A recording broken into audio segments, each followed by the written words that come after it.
Why, Dada? Why? This is business. This is my sweat. I know, but I did business. Shut up! Shut up! This is business. Hey, man, this is some bull. Boo this man!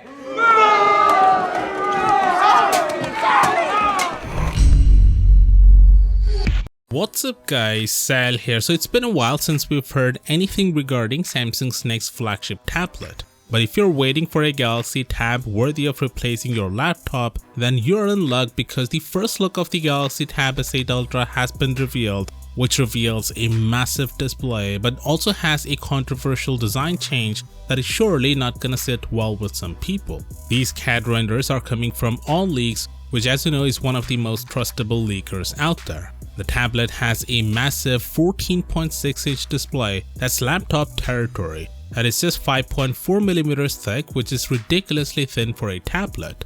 On the back you'll find a dual lens camera and the usual magnetic strip for docking an S Pen. There's also a quad speaker system, USB-C port but no headphone jack. Also, as you can see, the tablet has a small notch in the display, thus becoming the first mainstream tablet to feature a notch. And that's something not to be proud of, especially after the fact that Samsung mocked Apple for the same notch on iPhones.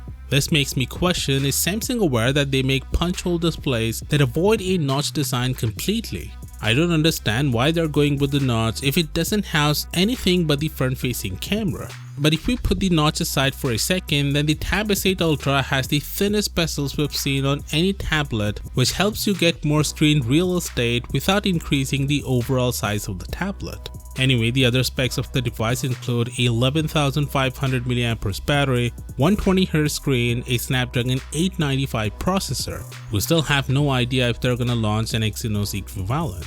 We also have the first look at the regular Tab S8 and S8 Plus models, and they aren't expected to use the notch. They will instead be subtle evolution of the existing designs, which tuck the front-facing camera into the bezel. There's no information about the launch date, but you could expect them to launch it alongside the Galaxy S22. Of course, let me know what do you think about this down in the comments, and as always, I'll see you tomorrow. Peace out.